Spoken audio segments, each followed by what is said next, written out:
Starting to the bottom right of the map, we have the Marine Prince. Maru Prime. Can he advance to Code S today, or will it be his opponent?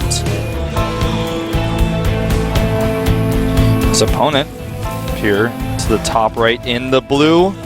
He is CJ Bunny. no battery in his hands, but instead a QSEN DT35. Actually, that's a 10 keyless right there.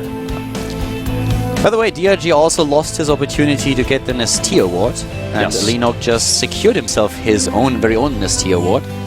I thought that Mr. Che had said, though, that because this is OSL, it doesn't count. But if it comes down to if there were no OSL, then he obviously would have the consecutive seasons. I don't know. You know, that would be very silly because it's basically the same thing with a different name tag. Yeah, so I think that he should still be given the award. Yeah, me too.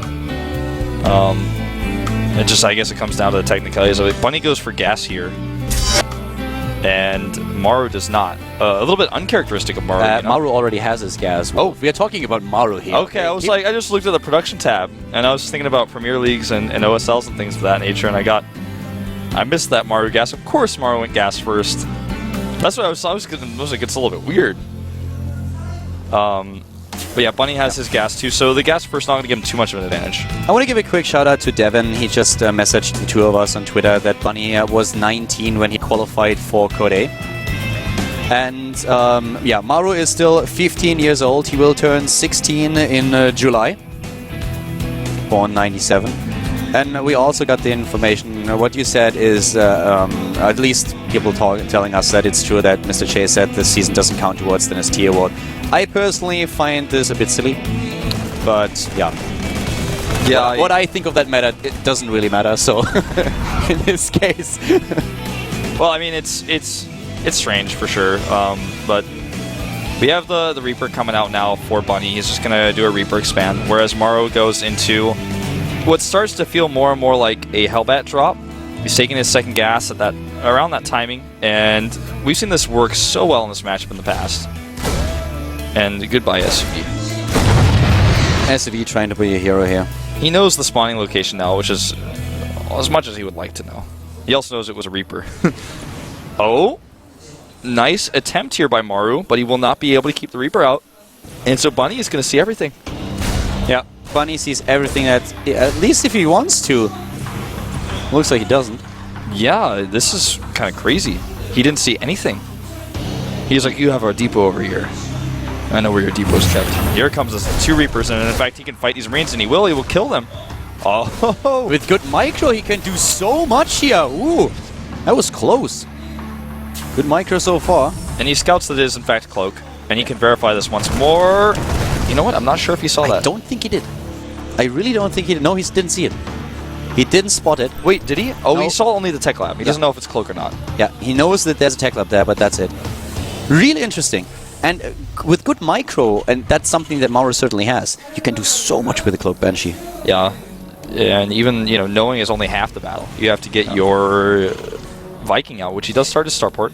You know, while we're not really seeing any action just yet, I want to give another shout out here, something that hasn't mentioned. We sometimes talk about the people that work on Team Liquid, especially on those live threads, and it's really awesome how much time and effort they put in there. But I want to give a shout out to the mods that we have on our Twitch channel, and especially to Urpsi. He's kind of the guy, I think by now he has a status that every time there's a new channel being created on Twitch, he's automatically modded. He kind of mods everything there, yeah. And it's really cool how much time he puts in there, so thank you very much for all the time and effort to all the volunteers that are helping to make this awesome for the viewers. Modding is actually a lot of hard work, especially when you've got channels with as many viewers as we have. There's so many people talking, there's so many people doing things they shouldn't be doing. I modded a couple of really difficult mod channels. I would never attempt to mod Idra's channel, for example. That is definitely taking it too much, but I can't imagine how annoying it sometimes must be for people like Upsi, like putting this much time in there. Well, Cloak here, he's got the Banshee out, Cloak is done. He does have turrets up as well, you know, he's just perfectly prepared. Yeah, but good shots so far. Is he baiting out a scan? Not just yet. Might kill the SCV, not quite. Taking the hits here. Yeah, he got too close. Got too close to Sun and got burned. Yeah, he got a few kills on the Marines. And then he baited out the scan, but still, of course want to do a little bit more damage. Yeah, with the investment of Cloak and how late his command center is right now, he has put himself into an uncomfortable position, to say at least. Bunny goes into Hellbats. Double command center now for Maru. I like Bunny's lack of a hesitation to make turrets. He makes them, even the turret in the main. Oh, if he's scans, he could use the Widow Mine here. I like Bunny's lack of hesitation to go into Hellbats. So smart. By the way, that was the wrong player's Widow Mine, as we saw there, so the Viking gets taken out. Oh, it's a really smart move by Maru. I really have to say that.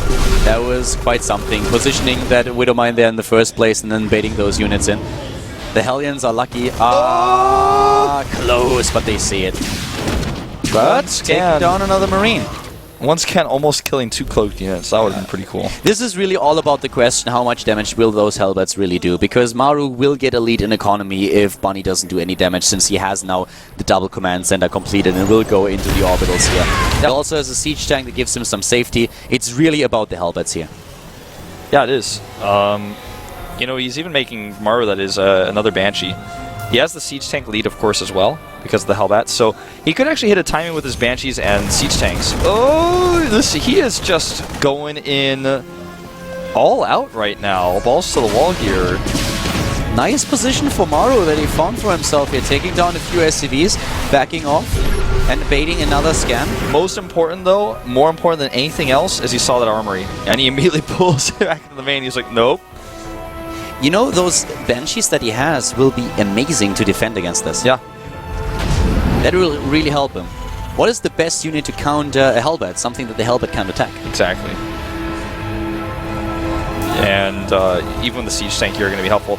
He has to pull his units because, you know, even though the Banshees or the Hellbats don't do damage to the tank, they can still with splash kill his SCVs, so he has to be careful. Oh, yeah, but he's smart and doesn't siege up the tanks. Yep. So he has some just non-siege mode. Even a bunker! Really cool. Look at that, he's got a bunker in that mineral line. Well, good luck, Bunny, with that attack. Boom. I guess luck isn't a thing. And here we go, he's dropping it, and immediately Hellbat number 1 is gone, Hellbat number 2 as well.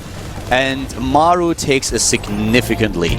That was a smackdown if I ever saw one. Yeah. Bunny goes in the mech behind this. Keep in mind that we have the additional command center done for Maru. He's on 3 CCs. And Bunny is playing this like we see Flash play his Hellbat builds, where he just goes into massive Hellbat drops and goes into just a mech style with basically pure siege tank Hellbat with a few supporting Vikings. Maru is now moving out with this. He has a really good army. Think about those siege tanks. If they get into a sieged up position. And don't forget the Banshees. He yeah. still has 2 of those with Cloak. This is exactly the push I was talking about. And when he scans and he sees the mech army, he's like, okay, I know that you haven't actually had time to build up your army yet. You don't have tanks yet. He's going to die here. He might. The Viking is gone. And there is not a lot to defend. Siege tanks are sieging up. There's another drop on the way. This one bunker, well, good luck with that.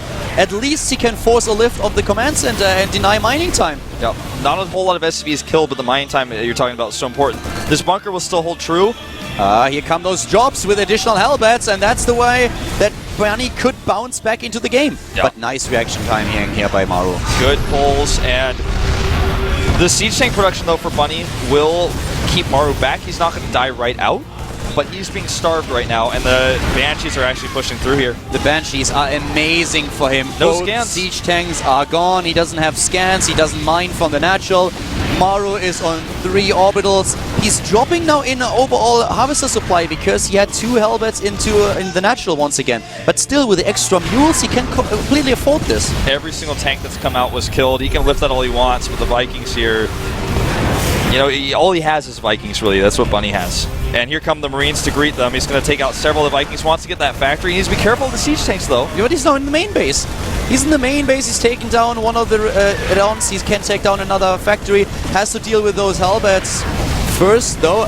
And they are baited into the siege tank range. Yeah, and look at this. The next wave of Marauders is going to be having a great time. It's just the contain that does so much damage. There is no mining. Yeah, no mining, and that's it. The Manor Mule dropped there. GG. And Maru advances to Code S together with Lenok. Congratulations to the Prime player. The Hooded Prince. He does it. Well, he continues like this, Marine King has to switch nicknames with him. Yeah. He was become like the Marine Steward or something. He only rules when his son is away. The Prince is replacing the King here. Yeah. And Maru with a great performance today. Not looking really rocky or shaky at any point in time. Bunny had a decent run, but in the end, didn't bounce high enough. Nope.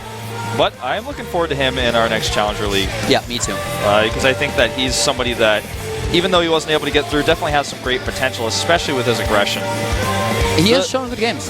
The defense of Maru against the Hellbat drop was what won him that game, or at least gave him the momentum, because he knew that he had then the better composition and the timing. He had the bunker, he had the unsieged tanks in the middle line, and his pulls were good. Yeah, they definitely were. But in the last game, it was really a bit of a smackdown. His Hellbat drops just didn't do anything. They did nothing. Like, Maru saw early on what was coming, and he just positioned the siege tanks there. He had Marauders. He was just waiting. The drop in the main base especially. I mean, he took down that one medevac before he couldn't even drop anything. So it was like... And he had the Banshees, which he utilized later to pick off the siege tanks. Yep. So, very, very cool series here in the last game by Maru. Bunny just not on par with his opponent. Looked good for him in the beginning of the group, but now he is going to Korea, going to play in the WCS Challenger League next season, and Maru is going to advance together with Linok. Congratulations. Yeah, congratulations to two new players to join the Premier League. One Zerg, one Terran. Only Pross we had today, Ruin, not able to do it. We've got a lot more Prosses coming up, though, in the future days, the up and downs. We definitely do. I think two groups even have 2 Prosses each in them. So let's have a quick look at the results of today's groups. As you can see, Linok and Maru with a 3-1. They are advancing to the StarLeague now. Yeah, which is equivalent to Codes in terms of WCS and the Premier League. And if they stay in, if they don't lose their spot in the OSL, then they will also be in Codes the following season when it switches back. In Korea, what happens with the WCS is that OGN and GOM are working together. So it's basically they take turns with the seasons. One season is going to be called Codes, the other one going to be called OSL. It's basically the same thing. Yep. Both tournaments have a long history. Yep. Here are tomorrow's matches. Golden, Trust, Yoda, Fantasy, and even Savage, who gets the seeded spot in from winning that little tournament. 2 Zergs, 2 Terran, and 1 Protoss player. We're starting at 6:10 p.m. Korean Standard Time, of course. Yep. Should be pretty exciting matches tomorrow. I think a lot of people really looking forward to seeing if Fantasy can do it. Savage, the seed that you see in there is actually not... it's not really a seed. He won the tournament where you could win one of the seeds for the up and downs. There were like 2 smaller tournaments that were broadcasted on Twitch by the Korean streams. And he won one of those, so that's why he got the seed. Yeah, so don't panic and freak out and be like, why did he get the seed over somebody else? Well, he earned it. So. Exactly. He earned the seed, and it will play tomorrow. And that's it for the day. So we have our first 2 Code S players that advance out of the up and down matches. Tomorrow we will find out who the next 2 are. We have 3 days of up and downs each week now. Tomorrow and the day after we will see Group B and Group C. So tune in tomorrow at 6:10 Korean Standard Time once again. This is it for the day. I hope that you enjoyed the show. We'll be back tomorrow. Bye-bye.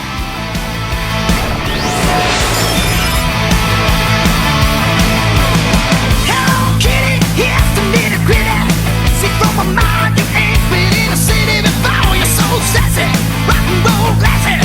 You ain't afraid.